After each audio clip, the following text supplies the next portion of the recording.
Behind the ordinary things that surround us in our daily lives are miraculous advances in engineering which we rarely get to see. Ingenious solutions to problems most of us never knew existed. Since this program began, 800 passengers have traveled on a wave-piercing catamaran. Another life has been saved by a motorcyclist's crash helmet. And 72,000 rubber bands have sprung up in Hot Springs, Arkansas. Even the most ordinary objects have an extraordinary story to tell. We only have to watch and listen. Behind the ordinary objects that surround us in our everyday lives lies something extraordinary. Incredible stories of ingenious solutions to problems most of us never knew existed. So what mysteries are concealed in everyday things we take for granted? Airbags, ice rinks, mattresses.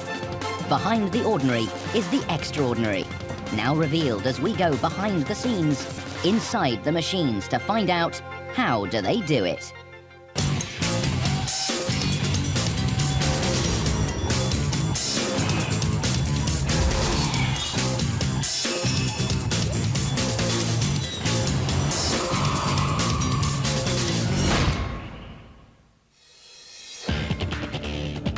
The car is king.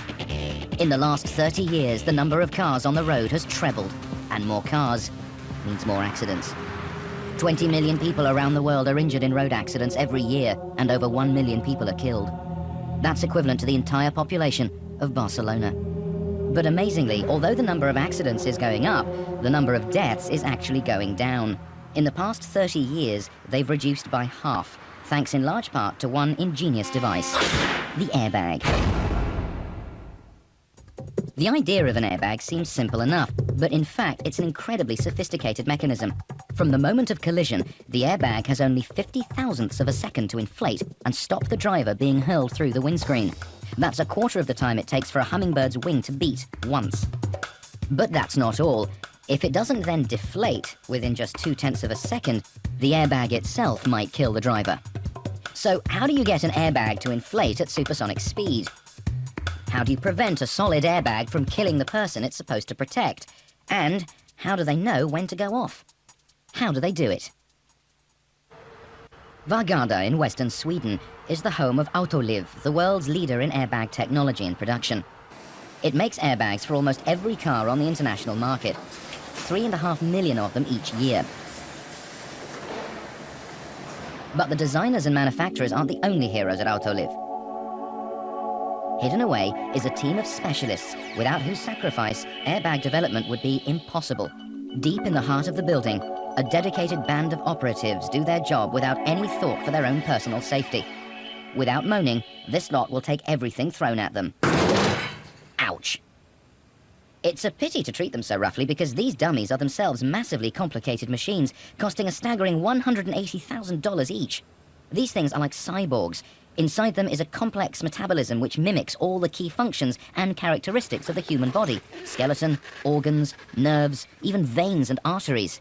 And they're also crammed with thousands of sensors to record and relay exactly what happens to a human body in a serious car accident. It's even worse when you can see what's coming.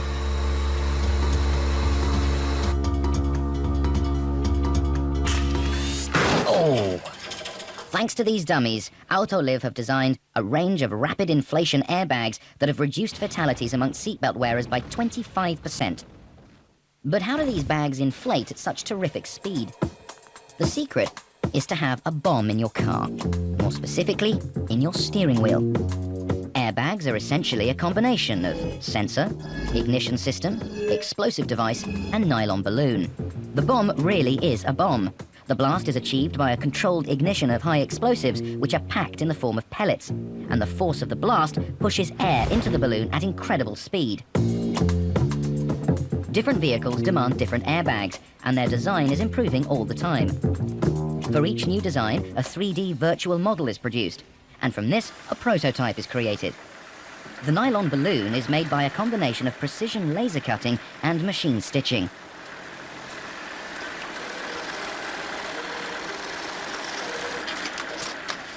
Before the crash test dummies can be exposed to the airbag itself has to be tested.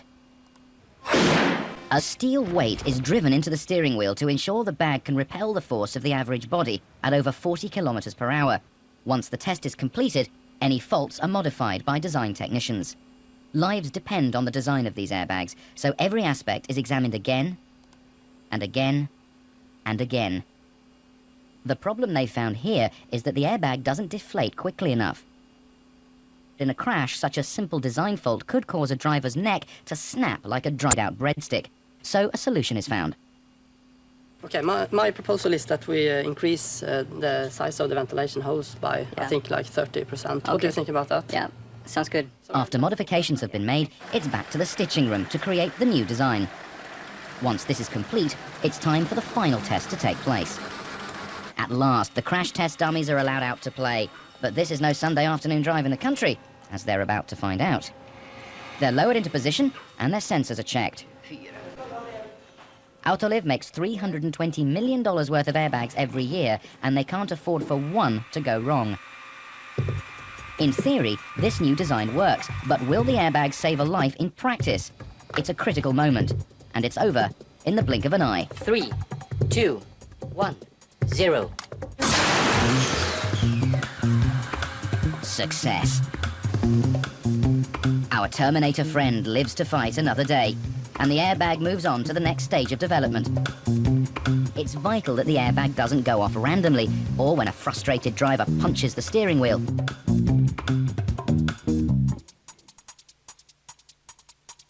The problem is to get it to fire at the right time. So how does an airbag know when to go off? There is a sensor on the left side, here, 10 centimeter in, and another one here, and 10 centimeter in here. In the event of a crash, these sensors relay information instantly to a central control box inside the car. And then the signal goes from the box here up to the airbag, and you have a deployment. And all these things are happen in a fraction of a second. But even when the sensors activate the airbag at the correct moment, there's another problem. The airbag is housed in plastic. The explosion could cause potentially lethal shards to be blown around the car, killing or maiming passengers and ripping the airbag itself. The ingenious solution is only visible at 1,000 frames per second. Each airbag compartment has a front section that is slightly weakened by a series of minute holes, too small to be seen. This weakened casing then ruptures during a collision, allowing the airbag to expand, but ensuring the plastic stays in place. At this speed, we can also see how the ventilation holes enable the airbag to deflate rapidly to save the driver from head and neck injuries. So, following extensive tests, the airbag can finally go into production on this assembly line.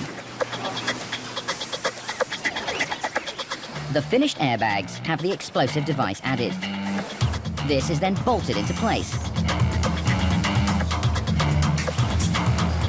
The airbag is automatically folded before being fitted in its housing. This housing is then placed within the steering wheel compartment. And another airbag is ready to make another driver that much safer. I'm very proud. I know that each day by working here, I save life out in the traffic. And during 1 year, we probably save 15,000 lives. And that's a good thing. Finally, spare a thought for those selfless, smashed-up cyborgs. For them, every day is an accident waiting to happen. Behind the ordinary is the extraordinary. Coming up, ice hockey. It's fast, it's furious, and it cuts up the ice like nobody's business. The secrets behind ice rinks next on How Do They Do It? 10 on Discovery Real Time.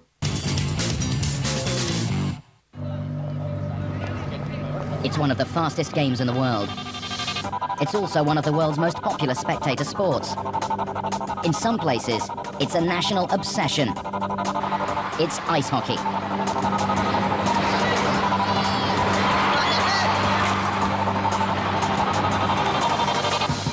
This is also one of the world's trickiest sports, played on one of nature's most testing surfaces. But this $2 billion a year business would grind to a halt if it wasn't for one machine. The ice resurfaces.